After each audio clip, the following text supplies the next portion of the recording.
Hello friends, welcome to navigate institute. आज का हमारा ये जो सेशन है इसमें हम वोकेशनल ट्रेनिंग और स्किल डेवलपमेंट से रिलेटेड एमसीक्यूज को सॉल्व करेंगे। मतलब जो सीरीज हम चला रहे हैं उसी में ये नेक्स्ट सेशन है।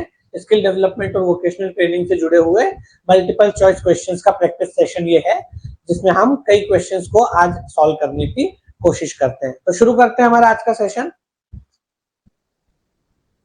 देखिए, मैं एक एक करके यहाँ पर क्वेश्चंस जो है वो लेते जाता हूँ। पहला क्वेश्चन है हमारा, which of the following are the key ingredients of quality in service teacher training. Which of the following, यहाँ पे चार स्टेटमेंट्स आपको दिए हैं, बताना है कौन सा सही है। Which of the following are the key ingredients of quality in service teacher training. Teacher training के लिए इनमें से कौन से फैक्टर्स जो है वो की इंग्रेडिएंट्स माने जाएंगे, मतलब क्रूशियल माने जाएंगे, इंपॉर्टेंट माने जाएंगे। पहला है preparation of training material, A. B है assessment of training needs, C है डेवलपमेंट ऑफ अप्रोप्रिएट करिकुलम और मॉड्यूल्स, और डी है assessment of the impact and outcome of the training. Right. अब यहां पर ऑप्शंस में कॉम्बिनेशन बने हैं। पहला ऑप्शन कहता है ए एंड डी ओनली, दूसरा ऑप्शन कहता है बी एंड सी ओनली, तीसरा ऑप्शन कहता है ए सी एंड डी, और चौथा कहता है चारों A B C D. Right. इनमें से कौन से फैक्टर्स टीचर्स की क्वालिटी इन ट्रेनिंग के लिए, मतलब क्वालिटी ट्रेनिंग के लिए जरूरी है, क्वालिटी इन सर्विस ट्रेनिंग के लिए। यहाँ पे चार फैक्टर्स आपको लिखे हुए हैं, आपको ये बताना है इनमें से कौन से क्रूशियल है, एकदम मतलब जिनका पिवटल रोल है, की इंपॉर्टेंस है किसी भी टीचर की ट्रेनिंग की क्वालिटी सर्विस के लिए। ठीक है। टीचर्स को जो ट्रेनिंग दी जाती है, मैंने आपको बताया है कि हमारे यहाँ वोकेशनल ट्रेनिंग जो है या स्किल डेवलपमेंट है, जो जो समस्याएं आती है, क्यों हम वोकेशनल ट्रेनिंग और स्किल डेवलपमेंट के मामले में उतने आगे नहीं है जितने आगे हमें होना चाहिए, उसमें जो चैलेंजेस हैं बेसिकली, उनमें एक चैलेंज ये भी कहा जाता है कि हमारे पास जो ट्रेनर्स हैं, जो टीचर्स हैं, वो खुद ही इक्विप्ड और ट्रेंड नहीं है। अगर वो खुद ही ट्रेन नहीं है तो कैंडिडेट्स को क्या ट्रेन करेंगे। इसीलिए टाइमली मैनर में ट्रेनर्स को भी ट्रेन किया जाना चाहिए, इसके लिए एफर्ट किए जाते हैं। तो टीचर्स की ट्रेनिंग के लिए हमें क्या करना चाहिए कि हम टीचर्स की ट्रेनिंग की जो प्रोसेस है उसको क्वालिटी दे सके। तो ये चार चीजें लिखी है, तो हम एक एक करके इनको देखते हैं। फर्स्ट क्या है, a preparation of training material. सही बात है, ट्रेनिंग मटेरियल जो है उसको तैयार करना, और ट्रेनिंग मटेरियल ऐसा बनाना कि वो जो हमारी करंट नीड्स है उसके हिसाब से। मैंने आपको बताया है क्लासेस में भी कि हमारा बहुत जगह जो करिकुलम है, जो सिलेबस है या जो ट्रेनिंग मटेरियल है, वो सही नहीं है, या तो पुराना है, कई सालों से चल रहा है, आउटडेटेड हो चुका है। तो ये चीजें हैं, उसमें टाइमली मैनर में उसको, मतलब preparation of training material up to date होना चाहिए, करंट नीड्स के हिसाब से होना चाहिए, which is true. Assessment of training needs, yes, हमारी ट्रेनिंग नीड्स क्या है पहले ये असेस करो। पता चला कि मार्केट में किसी और चीज की नीड है और हमारे यहाँ कोर्सेज किसी और चीज के ही चल रहे हैं। ट्रेनिंग नीड्स की जरूरत होनी चाहिए, तो जो है उसका असेसमेंट होना चाहिए कि हमें क्या ट्रेनिंग, हमारी ट्रेनिंग नीड्स क्या है, किस मामले में हमें ट्रेनिंग देनी है, और उस चीज की ट्रेनिंग देने के लिए हमारे पास ट्रेनर्स है या नहीं है, हमारे पास उस चीज की ट्रेनिंग देने के लिए टीचर्स है या नहीं है। तो ये भी सही है। तीसरा, development of appropriate curriculum and module, ये भी सही है। हमारा करिकुलम और मॉड्यूल जो है वो अप्रोप्रिएटली डिजाइंड होने चाहिए, ये बात सही है टीचर्स को ट्रेन करने के लिए। और चौथा है assessment of the impact and outcome of the training. और किसी भी प्रोसेस में ये देखना कि जो ट्रेनिंग हम दे रहे हैं दरअसल वो फ्रूटफुल रही या नहीं, जो आउटकम आ रहा है, हमने सब कुछ कर लिया, ट्रेनिंग दे दी, उसके बाद जो पूरा सेशन है वो फ्रूटफुल रहा, इंपैक्टफुल रहा या नहीं रहा, ये असेसमेंट करना बेहद जरूरी होता है। नहीं तो आपकी ट्रेनिंग आप दिए जा रहे हो, पता चल रहा है उसका कोई भी आउटकम नहीं निकल रहा, वो सब वैसे ही वेस्ट हो रहा है। तो ये सब असेसमेंट भी इसमें होना चाहिए। तो ये भी हमारा सही है। तो चारों ही जो है सही है। तो आंसर क्या आ जाएगा आपका? Fourth one, A B C D, चारों ही सही है। राइट। इसके बाद अगला क्वेश्चन देखते हैं। अगला क्वेश्चन है, NSQF organizes qualification according to series of levels of. NSQF क्या होता है? National skills qualification framework. ये क्वालिफिकेशंस ऑर्गेनाइज करता है according to series of levels of. किसकी सीरीज के लेवल के हिसाब से करता है? नॉलेज, स्किल्स एंड एप्टीट्यूड पहला, दूसरा knowledge, skills and experience, B, C है स्किल्स, अचीवमेंट एंड एप्टीट्यूड, और डी है skills, experience and aptitude.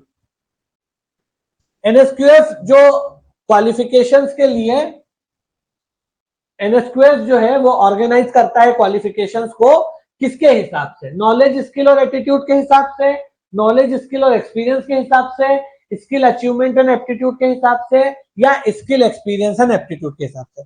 National skills qualification framework इनमें से किस सीरीज के बेसिस पे क्वालिफिकेशंस को ऑर्गेनाइज करता है, ये आपको बेसिकली बताना है इसमें। तो क्या आएगा इसका answer? Basically national skills qualification framework, knowledge, skills and experience कोई बता रहा है?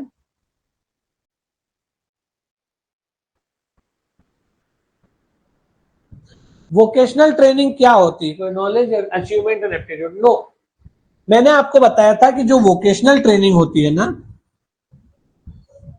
वोकेशनल ट्रेनिंग, इसमें 3 चीजों का ध्यान रखा जाता है।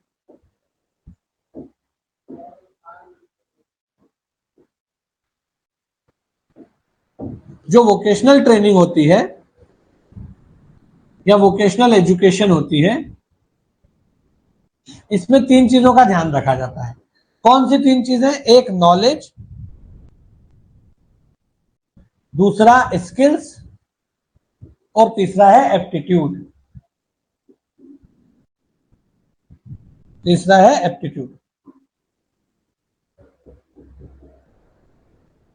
इन 3 चीजों का ध्यान रखा जाता है। वोकेशनल ट्रेनिंग दरअसल यही है, knowledge, skills and aptitude, right?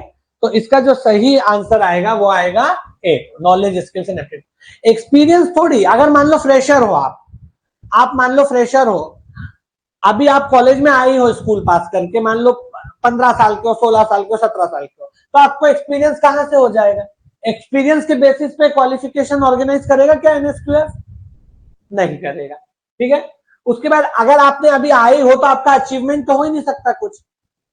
अगर मान लो कि स्टूडेंट जब आता है किसी भी वोकेशनल एजुकेशन में, वोकेशनल ट्रेनिंग सेंटर पे, स्किल डेवलपमेंट की ट्रेनिंग सेंटर पे, या कोई इंस्टीट्यूट में आ रहा है वोकेशनल एजुकेशन या टेक्निकल एजुकेशन के, तो अगर वो आ रहा है इनिशियली तो उसके पास ना तो एक्सपीरियंस है ना अचीवमेंट है। इसलिए सही आंसर क्या आएगा? Knowledge, skills and aptitude. इसमें एक्सपीरियंस आ रहा है, इसमें अचीवमेंट आ रहा है, इसमें भी एक्सपीरियंस आ रहा है। हाँ, आपके पास नॉलेज, स्किल और एप्टीट्यूड होना चाहिए, या उसके बेसिस पे आपको देखा जाएगा। एप्टीट्यूड क्या होता है? एप्टीट्यूड का मतलब आपको फुल फ्लेज नॉलेज नहीं है, लेकिन किसी चीज की तरफ एक शुरुआती इनिशियल रुझान आप में दिख रहा है। जैसे आप देखते हैं कुछ बच्चे जो होते हैं उनमें मशीनों को सुधारने, मशीनों को ठीक करने के प्रति एक अपना ही एक, जिसको कहते हैं कि एक इंटरनल उनका इंटरेस्ट रहता है उसमें। कुछ लोग ऐसे होते हैं जिनको किसी खास चीज में इंटरेस्ट रहता है, तो वो एप्टीट्यूड है, एक इनिशियल रुझान दिखता है कि हाँ भाई ये बच्चा इस चीज में काम करे तो आगे कुछ ना कुछ कर सकता है। तो ए जो है वो करेक्ट आंसर है।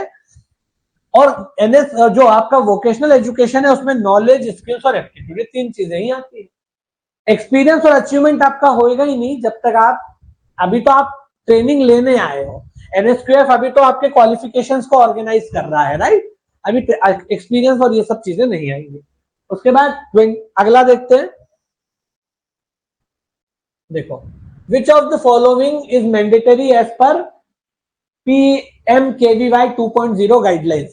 प्रधानमंत्री कौशल विकास योजना 2.0 या 2.0 उसकी गाइडलाइंस के हिसाब से इनमें से क्या चीज मैंडेटरी है? अगर आप प्रधानमंत्री कौशल विकास योजना के तहत किसी कोर्स में एनरोलमेंट लेते हैं या किसी ट्रेनिंग सेशन का हिस्सा बनना चाहते हैं, तो इनमें से कौन सी चीजें जरूरी है?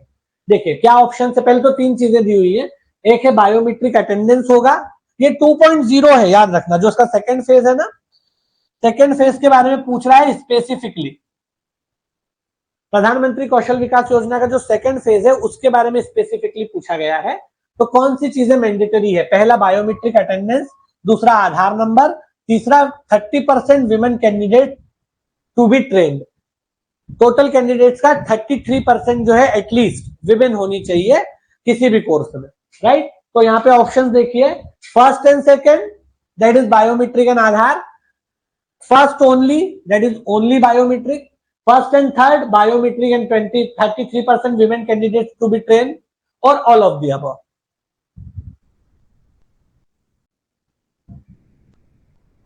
बताइए, इसका आंसर जो है दैट इज ए। ये थोड़ा सा कंसेप्चुअल क्वेश्चन है। प्रधानमंत्री कौशल विकास योजना 2.0 की जो गाइडलाइंस है उसके मुताबिक बायोमेट्रिक अटेंडेंस लगेगी कैंडिडेट्स की, और आपको उसमें अगर रजिस्ट्रेशन करना है तो आधार होना ही चाहिए। हर कोर्स में कम से कम 30% विमेन कैंडिडेट्स हो ही ऐसा जरूरी नहीं है, ऐसा कोई नियम कोई गाइडलाइन उनमें नहीं है। बहुत सारे कोर्सेज है जिसमें विमेन एनरोलमेंट लेती ही नहीं है, फिटर की जॉब हो गई, मैकेनिकल हो गई, ये वेल्डिंग हो गई, इसमें कहां से विमेन को लाएंगे? तो ये जो है फर्स्ट और सेकंड ये सही है, थर्ड गलत है। मतलब थर्ड मतलब 30%, ऐसा कोई उसमें नियम नहीं है कि हर कोर्स में हर जॉब रोल के लिए जो है उसमें कम से कम 33% विमेन कैंडिडेट होना ही चाहिए, ऐसा कुछ भी नहीं है। और किसी कॉलेज में 33% हो, अगर वो वोकेशनल एजुकेशन देने वाला कॉलेज है या स्किल डेवलपमेंट का ट्रेनिंग सेंटर है, तो वहां 33% विमेन होनी ही चाहिए, ऐसा भी जरूरी नहीं है, राइट। तो ये जो है आपका ए ऑप्शन सही है, that is A1 and 2, A option जो है वो करेक्ट है, ठीक है। अगला देखते हैं, ये योजनाओं वाले प्रश्न है। प्रधानमंत्री कौशल विकास योजना was for 2015-16, प्रधानमंत्री कौशल विकास योजना 2.0 इज फ्रॉम। देखो, प्रधानमंत्री कौशल विकास योजना जो है उसका फर्स्ट फेज 15 से 16 में था, जो पायलट प्रोजेक्ट था। इसको फिर जो उसका सेकंड फेज था जिसको 2.0 बोलते हैं, उसका पीरियड क्या था, उसका पीरियड आपको बताना है बेसिकली, राइट। तो आप बताओ, 2000 ए है 2016 to 20, B is 2016 to 2018, C is 2016 to 2017 and D for 2016 to 2021। ये आपको बताना है, राइट। फैक्चुअल नेचर का क्वेश्चन है, स्कीम से क्वेश्चन है कि जो 2.0 है उसका फेज क्या है बेसिकली। तो आप लोग सब बता रहे हैं, ये तो फैक्चुअल क्वेश्चन है। देखिए, जो प्रधानमंत्री कौशल विकास योजना PMKVY, इसका फर्स्ट फेज जो है वो 2015-16 में रहा, और ये पायलट प्रोजेक्ट था। मतलब ये थोड़ा सा चेक किया जा रहा था, हर जगह इसको यूनानिमसली और पैन इंडिया लागू नहीं किया गया था।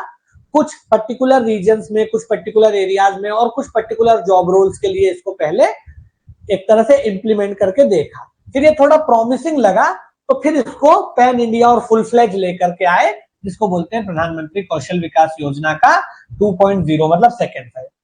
तो 16 तो ये चला, 16 से लेकर के कब तक चला ये?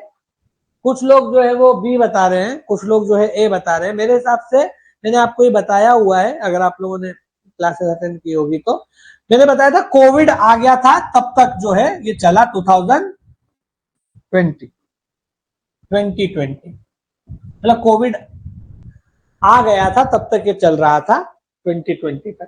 तो ऑप्शन आपका सही क्या हो जाएगा? ए, 2016 to 2020। 16 में शुरू हुआ और फिर कोविड आने तक ये 2020 तक चला, आगे भी चलता अगर कोविड नहीं आता तो 2020 तक ये चला, राइट। तो ए जो है हमारा आंसर। आगे बढ़ते हैं, एक और क्वेश्चन है, which of the following is not a responsibility of TPO? TPO का मतलब क्या होता है? Training and placement officer. ये 4 पॉइंट्स यहां दिए हैं, आपको ये बताना है कि इनमें से TPO की रिस्पॉन्सिबिलिटी कौन सी नहीं है। ए है arrange training programme for soft skills and for interview facing skills, B है assist employers their hiring goals, C है to organise entrepreneurship workshop and D है approves annual training and placement budget. इनमें से कौन सा काम training and placement officer यानी TPO नहीं करता? TPO is training and placement officer. इनमें से कौन सा काम है जो ट्रेनिंग और प्लेसमेंट ऑफिसर नहीं करता? ट्रेनिंग प्रोग्राम्स ऑर्गेनाइज या अरेंज करता है कैंडिडेट्स में सॉफ्ट स्किल्स और इंटरव्यू फेसिंग स्किल्स को डेवलप करने के लिए। तो ये काम डेफिनेटली, इसका नाम ही है ट्रेनिंग एंड प्लेसमेंट ऑफिसर, तो ट्रेनिंग तो देगा ना बच्चों को। और ट्रेनिंग काहे के लिए? मैंने आपको बताया कि आपको मैंने एक टॉपिक पढ़ाया है एनहांसमेंट ऑफ एम्प्लॉयबिलिटी। उसमें मैंने आपको ये बताया कि एनहांसमेंट ऑफ एम्प्लॉयबिलिटी के लिए दो चीजें जरूरी है, एक आपका सब्जेक्ट नॉलेज जो आपका टेक्निकल नॉलेज है, और दूसरा आपका other skills, soft skills, right. तो ये दोनों ही कामों पर कौन फोकस करेगा? आपको जो है एम्प्लॉयमेंट दिलवाना, प्लेसमेंट दिलवाना किसका काम है? टीपीओ का काम है। इसका नाम है ट्रेनिंग एंड प्लेसमेंट ऑफिसर। आपको प्लेसमेंट दिलवाना इसका काम है, और प्लेसमेंट दिलवाना इसका काम है। इसलिए प्लेसमेंट पाने के लिए सिर्फ सब्जेक्ट नॉलेज होना इनफ नहीं है, आपके पास सॉफ्ट स्किल्स और इंटरव्यू फेसिंग स्किल्स होनी चाहिए। Group discussion, personal interview, GDPI, personality development, English का नॉलेज है ना, तो इंग्लिश लैंग्वेज का knowledge, personality development, group discussion, personal interview, और जो दूसरी सॉफ्ट स्किल्स होती है इंटरपर्सनल कम्युनिकेशन, इंटरपर्सनल स्किल्स, ये सारी चीजें इसमें रहती है। इसके लिए भी ट्रेनिंग सेशंस कौन ऑर्गेनाइज करता है? टीपीओ, क्योंकि टीपीओ चाहेगा कि मेरे यहाँ से सारे बच्चे सिलेक्ट हो, प्लेस हो, और उसके लिए जरूरी है कि सारे बच्चों के पास ये सारी स्किल्स हो। दूसरा है असिस्ट, तो ये तो ठीक है। दूसरा है assist employers their hiring goals. हाँ, क्योंकि ये दरअसल जॉब जिन बच्चों को दिलवाएगा वो कौन होंगे? इंडस्ट्रियलिस्ट होंगे और एम्प्लॉयर्स होंगे। तो एम्प्लॉयर्स को उनके हायरिंग गोल्स में अचीव करने में कौन मदद करेगा? टीपीओ। टीपीओ का कांटेक्ट होता है सारी कंपनीज में, इंडस्ट्रीज में, क्योंकि ये दोनों के लिए फायदेमंद है। कॉलेज वालों को, इंस्टीट्यूशंस को चाहिए कि उनके बच्चों को प्लेसमेंट मिले, और इंडस्ट्री को चाहिए कि उनको अच्छा लेबर मिले, अच्छे लोग मिले। तो दोनों, ये बात भी सही है। तो ये मदद करता है एम्प्लॉयर्स को उनके हायरिंग गोल्स अचीव करने में। तीसरा, to organise entrepreneurship workshop, yes, ये भी करता है, क्योंकि अब जो है रोजगार का मतलब सिर्फ नौकरी पाना नहीं है। आप अपना खुद का रोजगार, सेल्फ एम्प्लॉयमेंट अगर करते हो, स्टार्टअप करते हो, that is also a kind of employment. और आजकल टीपीओ को ये भी रोल दिया गया है, उनको कहा गया है कि सिर्फ लोगों को प्लेस करवाने के लिए नहीं, अगर कोई किसी के अंदर आप ये एक इनिशियल टेंडेंसी देखो कि नहीं, इसके अंदर एंटरप्रेन्योरियल टेंडेंसी है, इसके अंदर बिजनेस माइंड है, बिजनेस अक्यूमेन है, इसके अंदर सेल्फ एम्प्लॉयमेंट या स्टार्टअप का अक्यूमेन है, तो आप उसको इंकरेज करो। लगे तो उसके लिए आप एंटरप्रेन्योरशिप वर्कशॉप भी ऑर्गेनाइज करो, क्योंकि अगर वो एंटरप्रेन्योर बन जाएगा तो उसको खुद को भी एक प्लेसमेंट मिलेगा, मतलब एक जॉब मिलेगा। जॉब का मतलब ये है कि उसको एक एम्प्लॉयमेंट मिलेगा और वो दूसरे लोगों को भी एम्प्लॉयमेंट देगा। तो ये भी काम टीपीओ का है। डी क्या है? अब आंसर आपको ना भी डी पता हो तो फिर डी ही आंसर होगा, क्योंकि बाकी तो कुछ बचा नहीं है। ऊपर वाले तीनों आंसर नहीं है। ए टीपीओ का रोल है, रिस्पॉन्सिबिलिटी है, इसलिए ये आंसर नहीं है। बी भी टीपीओ की रिस्पॉन्सिबिलिटी है, इसलिए ये आंसर नहीं है। सी भी टीपीओ की रिस्पॉन्सिबिलिटी है, ये भी आंसर नहीं है। आपसे पूछा है कौन सी टीपीओ की रिस्पॉन्सिबिलिटी नहीं है, तो एक ही बचता है डी, तो यही आंसर होगा, ये टीपीओ की रिस्पॉन्सिबिलिटी नहीं है। लेकिन समझ लेते हैं क्यों। Approves annual training and placement budget, ये ना अप्रूव नहीं करता। अप्रूव तो जो भी डायरेक्टर या प्रिंसिपल होगा वो करेगा। इसका काम है बना के देना, प्रिपेयर या प्रपोज करना। प्रपोजल ये देगा, अप्रूव करने की अथॉरिटी इसके पास नहीं है, वो डायरेक्टर या प्रिंसिपल के पास है। पैसा इसके पास कहां से आएगा? ये तो सैलरी पे है, ये तो खुद ही सैलरी पे है। ये पूरा बजट कहां से अप्रूव करेगा? हाँ, ये बजट प्रिपेयर कर सकता है, प्रपोज कर सकता है, मॉडिफाई करवा सकता है, रिकमेंडेशंस दे सकता है, सुझाव दे सकता है, सजेशंस, रिकमेंडेशंस दे सकता है, प्रिपेयर भी कर सकता है, प्रपोज भी कर सकता है, कुछ बदलवाना हो तो बदलवा कर सकता है, लेकिन अप्रूव नहीं कर सकता। अप्रूव जो है, जो वहां पर फाइनेंशियल अथॉरिटी जो हाईएस्ट होती है वो करेगा। डायरेक्टर मेनली रहते हैं जो करते हैं, या प्रिंसिपल जिसको आप बोलते हो वही करते हैं। तो डी इसका फंक्शन नहीं। हाँ, अगर यहाँ प्रिपेयर प्रपोज होता तो इसका फंक्शन होता। सी जिसने बताया, ये सोच के बताया कि एंटरप्रेन्योरशिप से टीपीओ का क्या लेना देना। भैया आजकल जो है एम्प्लॉयमेंट का मतलब सिर्फ जॉब नहीं है, सेल्फ एम्प्लॉयमेंट में भी है, और इसीलिए टीपीओ को एंटरप्रेन्योरशिप को डेवलप करने का रोल भी दिया है कि अगर वो किसी कैंडिडेट में टेंडेंसी या इस तरह का इंटरेस्ट देखे, इस तरह का इंक्लिनेशन देखे तो उसको प्रमोट करे, ना कि उसको सप्रेस करे। राइट, आगे बढ़ जाते हैं। ये वाला क्वेश्चन देखो, which could provide an individual with the motivation to start a new business venture। इसमें से अगर किसी व्यक्ति को अपना खुद का नया बिजनेस वेंचर स्टार्ट करना है तो इनमें से कौन सी चीज उसमें होनी चाहिए ताकि वो अपना, मतलब उसको मोटिवेशन कहां से मिलता है, ये पूछा गया है। इनमें से कौन सी ऐसी चीज है जिससे किसी भी व्यक्ति को नया बिजनेस वेंचर शुरू करने के लिए मोटिवेशन मिलता है, मोटिवेशन देती है। इनमें से कौन सी ऐसी चीज है, 4 चीजें दी है, मतलब 3 चीजें दी है बेसिकली। इनमें से कौन कौन से ऐसे फैक्टर्स हैं, कौन कौन से ऐसे फैक्टर्स हैं जो किसी भी इंडिविजुअल को नया बिजनेस वेंचर स्टार्ट करने के लिए मोटिवेट करते हैं। ठीक है, तो देख लो कौन कौन से दिए हुए हैं। द फाइनेंशियल रिवार्ड्स, ए है द फाइनेंशियल रिवॉर्ड्स, ए क्या है, द फाइनेंशियल रिवॉर्ड्स, बी है a desire to be independent, C है रिस्क टेकिंग और चौथा है ऑल ऑफ द अबव। बताइए, ये मैंने बहुत डिटेल में आपको पढ़ाया है।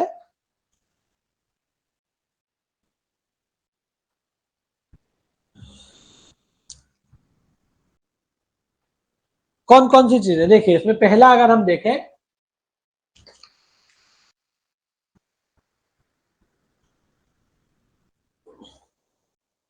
तो भैया जब तक पैसा नहीं होगा बिजनेस चालू नहीं होगा। आपके अंदर खूब भी ड्राइव है कि मुझे 9 से 5 किसी का बंध के नहीं रहना, मेरे को नहीं करना किसी का जॉब, में तो खुद का करूंगा, पर पहले पैसा होना चाहिए। डिजायर है लेकिन रोकड़ा नहीं मिल रहा है तो काम शुरू कहां से करोगे, जॉब में ही जीवन भर बंधे रहना पड़ेगा अगर कैपिटल नहीं है तो फाइनेंशियल रिवॉर्ड होना जरूरी है। फिर a desire to be independent, yes ये भी होना चाहिए। पैसा है, पैसा मिल भी सकता है, लोन भी मिल सकता है, लेकिन आपके अंदर ये मन ही नहीं है कि मैं करूँ, मतलब आपका मन नहीं होता है, आप नौकरी में खुश हो, ठीक है भाई 9 से 5 जाते हैं, अपने को सैलरी मिल जाती है, फिर कुछ भी हो, अपने को क्या लेना देना, अपने को अपन जो काम करेंगे 9 से 5 की, अपने को 1 तारीख को सैलरी आ जाएगी, टेंशन खत्म। तो अगर आपके अंदर डिजायर नहीं है तब भी आप नहीं कर सकते। हाँ, डिजायर हो कि नहीं मुझे 9 से 5 में जॉब नहीं करना, इंडिपेंडेंट खुद का काम करूंगा और मेरे अंदर खुद का काम करने की कैपेसिटी है, तो ये भी सही। तीसरा है रिस्क टेकिंग, यस एक बंधी बंधाई सिक्योर जॉब को छोड़ करके एक वोलेटाइल मार्केट में उतरना जहां कई सारे चैलेंजेस हैं, ये अपने आप में रिस्क टेकिंग वाला एटीट्यूड होगा तभी आप कर पाओगे, नहीं तो फिर आप नहीं कर सकते। भले ही आपके पास कैपिटल भी है, भले ही आपके अंदर इंडिपेंडेंट होने की डिजायर भी है, लेकिन आप जोखिम लेने से डरते हो, रिस्क लेने से डरते हो, तो कभी भी आगे नहीं बढ़, मतलब नो रिस्क नो गेन वाला खेल है। तो ये भी सही है, ये तीनों होंगी तो ही कोई इंडिविजुअल मोटिवेट होगा बिजनेस वेंचर को स्टार्ट करने के लिए। इनमें से कोई भी चीज लैक करती है तो फिर उसका मोटिवेशन उसी रेशो में गिरने लगता है। राइट, तो all of the above, D is the correct answer, तीनों ही सही है। राइट, तीनों ही सही है। क्लियर है यहां तक, आगे बढ़े, अगला क्वेश्चन देखते हैं। The use of informal the use of informal networks by entrepreneurs to gather information is known as। देखो आपके सिलेबस में एंटरप्रेन्योरशिप पे भी बहुत एम्फेसिस दिया गया है, इसलिए एंटरप्रेन्योर इसके मतलब एंटरप्रेन्योरशिप डेवलपमेंट प्रोग्राम ईडीपी है ना। उसके बाद एंटरप्रेन्योरशिप से जुड़ी हुई दूसरी चीजें जो है उससे क्वेश्चन पूछे जाएंगे, 2-4 क्वेश्चन आएंगे ही आएंगे, खासतौर पे ईडीपी वगैरह से क्वेश्चन, एंटरप्रेन्योरशिप डेवलपमेंट प्रोग्राम वगैरह से रिलेटेड क्वेश्चन आएंगे। तो देखो, the use of informal networks by entrepreneurs to gather information is known as secondary research, entrepreneurial networking, informal parameters और marketing. Take a wild guess, अगर आप लोगों को नहीं पता है तो क्या आना चाहिए, क्या बोलना चाहिए इसको।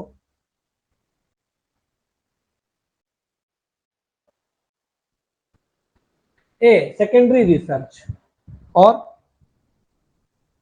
क्या कह रहे हैं कि मान लो कि कोई व्यक्ति है, आप हो, मान लो कि पीयूष है, ठीक है, पीयूष को जो है नौकरी नहीं करनी, इसको बिजनेस शुरू करना है।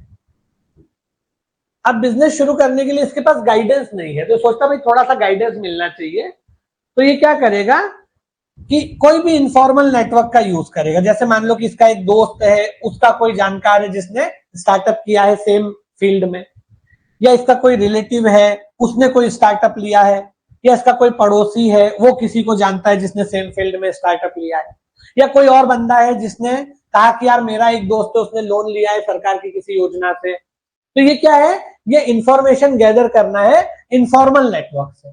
इसको क्या कहा जाता है बेसिकली?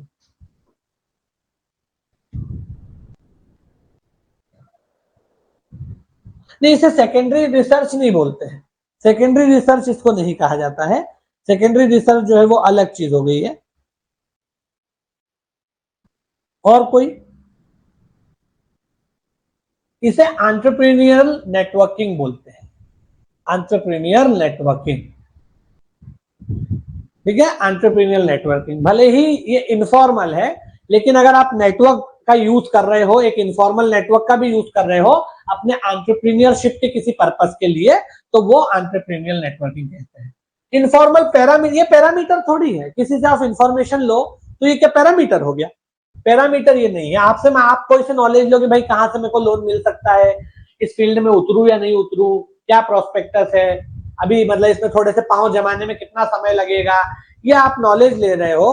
कितना क्या कैपिटल होना चाहिए, कितने समय में ये बिजनेस एस्टेब्लिश हो जाता है, क्या क्या करना रहता है, कितने लोगों की टीम चाहिए, ऑफिस चाहिए नहीं चाहिए, जीएसटी नंबर कैसे मिलेगा, क्या मिलेगा, ये सब आप पूछ रहे हो। ठीक है, पैरामीटर थोड़ी है, क्या का पैरामीटर है, तो इन्फॉर्मेशन आप ले रहे हो, राइट। मार्केटिंग भी ये नहीं है, तो दो तो अपने आप एलिमिनेट हो गए। देखो एलिमिनेशन की मेथड से सोचो, पैरामीटर तो ये है नहीं, आप कोई से नॉलेज ले रहे हो, कोई पैरामीटर थोड़ी कहलाएगा, बात खत्म।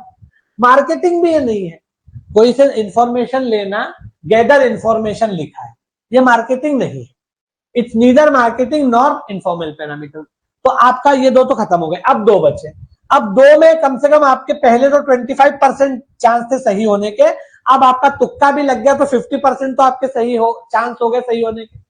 भाई अगर आपने दो भी एलिमिनेट कर लिए तो आप ये मान लो आप आधा गढ़ जीत गए, आधा किला आपने फतेह कर लिया, क्योंकि अब आपके गलत होने के चांसेस जो है हाफ कम हो गए, राइट। तो अब दो बच्चे, secondary research and entrepreneur network, इसको एंटरप्रेन्योर नेटवर्किंग बोलते हैं। किसी भी चीज के बारे में आप रिसर्च नेटवर्क, इनफॉर्मल नेटवर्क से ही भले इंफॉर्मेशन गैदरिंग करो, अगर वो आप अपने एंटरप्रेन्योरशिप के पर्पस से कर रहे हो तो एंटरप्रेन्योर नेटवर्किंग कहलाता है। इससे होगा क्या, आपका नेटवर्क भी बिल्ड होगा, जो जो लोग हैं जिनसे आप पूछोगे करोगे उनसे आपका एक नेटवर्क बिल्टअप होता है, इसलिए इसको एंटरप्रेन्योर नेटवर्क बोलते हैं। आगे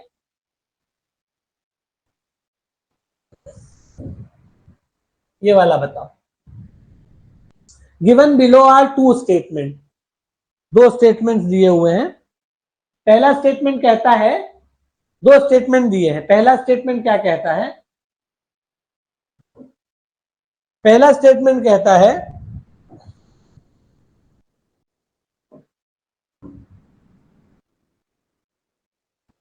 यहां से देखो, पहला स्टेटमेंट कहता है technical education is that which emphasizes on the learning of techniques as technical procedures and necessary skills and aims at preparing technicians usually above the secondary level। ठीक है, एक चीज। दूसरा देखो, दूसरा देखो statement second, there is no distinction between vocational education, industrial education and technical education. दो statement आपने पढ़ लिए। पहला स्टेटमेंट क्या कह रहा है कि टेक्निकल एजुकेशन वो है जिसमें टेक्निक्स की लर्निंग पे फोकस किया जाता है, बल दिया जाता है, टेक्निक्स की लर्निंग पे बल दिया जाता है। कैसे? जैसे वो टेक्निकल प्रोसीजर्स हो और नेसेसरी स्किल्स सिखाई जाती है सेकेंडरी लेवल से ऊपर, जनरली सेकेंडरी लेवल से ऊपर। और स्टेटमेंट 2 क्या कह रहा है, there is no distinction between vocational education, industrial education and technical education. ठीक है,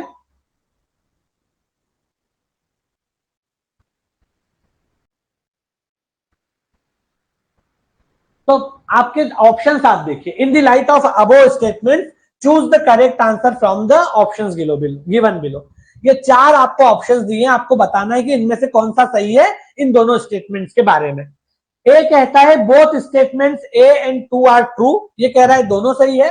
बी कह रहा है कि दोनों ही गलत है, पहला और दूसरा दोनों फॉल्स है। तीसरा कह रहा है कि पहला सही है, यानी statement 1 is true and statement second is false, पहला सही है दूसरा गलत है। और डी कह रहा है कि पहला गलत है और दूसरा सही। ठीक है,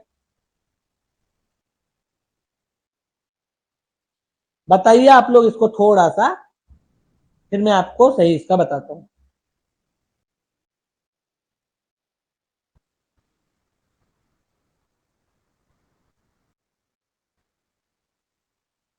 आप लोगों ने जिसने भी सी बताया है, पीयूष अतुल सही बता रहे हो। ए नहीं है, ए के दोनों सही थोड़ी है, दोनों सही नहीं है। वोकेशनल एजुकेशन देखो दूसरा तो गलत है, ये है। अगर आपने ये समझ लिया, देखो दूसरा जो है ना, दूसरा जो स्टेटमेंट है वो तो गलत है। क्या वोकेशनल एजुकेशन, इंडस्ट्रियल एजुकेशन और टेक्निकल एजुकेशन में कोई अंतर नहीं है? अंतर है, क्यों नहीं अंतर है? तीनों अलग अलग चीजें हैं। वोकेशनल एजुकेशन अलग चीज है, इंडस्ट्रियल एजुकेशन अलग चीज है।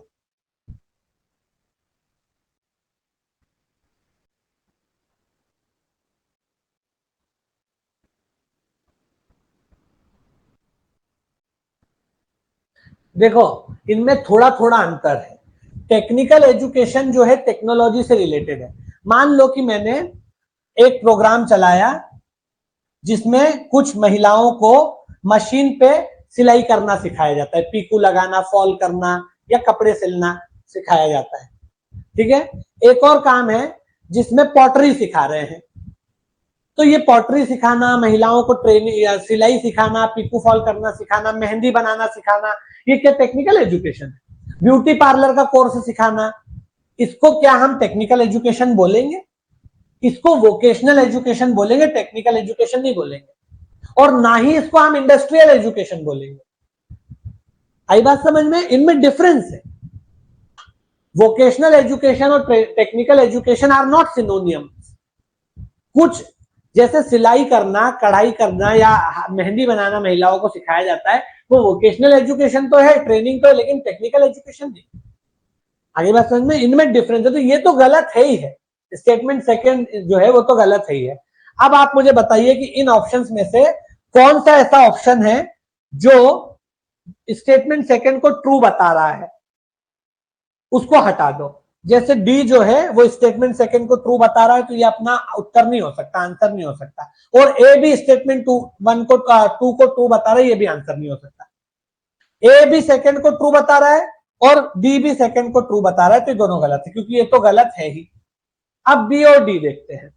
बी और डी जो है उसमें ये दोनों ही स्टेटमेंट में, दोनों ही ऑप्शंस में स्टेटमेंट टू को तो फॉल्स बता रहा है। अब स्टेटमेंट वन को देखते हैं। स्टेटमेंट वन जो है वो टेक्निकल एजुकेशन की पूरी परिभाषा दी हुई है, डेफिनेशन दी हुई है, जो कि करेक्ट है। जनरली सेकेंडरी लेवल के ऊपर जो है टेक्निक्स पे, टेक्निक्स की लर्निंग पे और टेक्निकल प्रोसीजर्स पे फोकस करना, ताकि कोई स्किल सिखाई जा सके।